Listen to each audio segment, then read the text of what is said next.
Hey, it's me again, and today I'm chewing over a question that comes up a lot in my inbox. Should I spend my hard-earned cash on a new gaming laptop or stick with my desktop for now?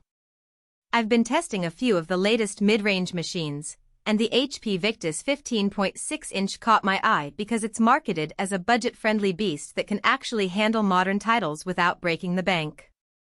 I know the hesitation gaming laptops can feel like a gamble.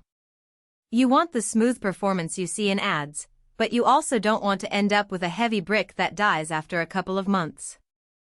Link is in the description if you want to check the product details on Amazon. So let's dig into the real-world experience and see whether the Victus lives up to its hype, or if you'd be better off putting your money elsewhere. First off, let's talk about what you'll actually be doing with this machine.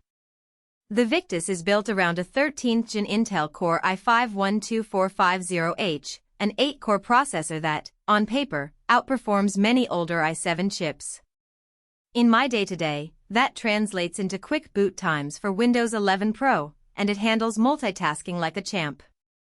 I ran a couple of real-life scenarios, opening Discord, a web browser with a few tabs, and then jumping straight into a 1080p match of Valorant. The laptop spun up the game in under 5 seconds, and the frame rate stayed solidly above 100 FPS, thanks to the RTX 3050 and the 144Hz screen. That's the kind of workflow a college student who streams, does coursework, and squeezes in some gaming would appreciate. The 16GB of DDR4 RAM, paired with the 1TB NVMe SSD, meant load times were practically instantaneous. A fresh install of Cyberpunk 2077 launched in about 45 seconds, which is impressive for a laptop in this price bracket. Now, what about the display? The 15.6 FHD panel runs at 144 Hz, so it isn't just a static 60 Hz screen you'd find on most cheap laptops. The higher refresh rate does a noticeable job of smoothing motion in fast-paced shooters and racing games. I didn't notice any flicker or backlight bleed when I switched between a darkroom gaming session and a bright coffee shop environment. Color reproduction is decent enough for casual photo editing, though it won't satisfy a professional colorist. If you're the type who loves competitive titles where every millisecond counts, the combination of a 144 Hz panel and the RTX 3050 makes the Victus a surprisingly competent contender. Portability is always a hot topic for laptop gamers. At roughly 5.5 pounds, the Victus isn't as light as an Ultrabook, but it's lighter than most 17-inch gaming rigs that would otherwise give you comparable performance. The chassis feels solid, with HP's signature brushed metal finish that hides fingerprints well. The backlit keyboard is a nice touch for late-night sessions, though the key travel is on the shallow side, more like a chiclet keyboard than a mechanical feel. If you're used to a deeper stroke keyboard, you might need a short adjustment period, but most users will find it adequate for both gaming and typing. Battery life is where many gaming laptops stumble, and the Victus is no exception. In a mixed-use test email, a bit of streaming, and then 30 minutes of Fortnite, the battery dropped from 100% to about 30% in roughly an hour and a half. That's typical for a laptop that houses a dedicated GPU, but it does mean you'll want to stay near a power outlet for longer gaming sessions.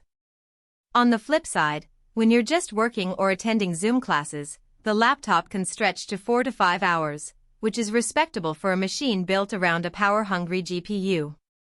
So, who should actually consider buying the HP Victus? If you're a gamer who needs a machine that can double as a work laptop, this one hits a sweet spot. Think of a college or high school student who runs a mix of coursework, streaming, and casual gaming. The SSD capacity means you won't be constantly juggling external drives, and the 16GB RAM gives you enough headroom for multitasking. It also works well for people who travel frequently but still want the option to fire up a modern game without hauling a desktop. The Wi-Fi 6 and Bluetooth 5.4 modules keep connectivity snappy, which is essential for online gamers. On the other hand, if you're a hardcore esports competitor or someone who expects ultra-high settings in the latest AAA titles, you might find the RTX 3050 limiting. Modern demands like ray tracing on ultra settings will push the GPU past its sweet spot, forcing you to dial down some graphics options to maintain smooth gameplay. Additionally, if you're a creator who needs a color-accurate display for video editing or a laptop that can run for long periods on battery, you'll likely want a higher-end model with a better screen calibration and a larger battery. A practical weakness that's easy to overlook is the thermals. The Victus uses a dual-fan cooling system that does a decent job of keeping temps under control during short bursts, but under sustained load, say, a marathon gaming.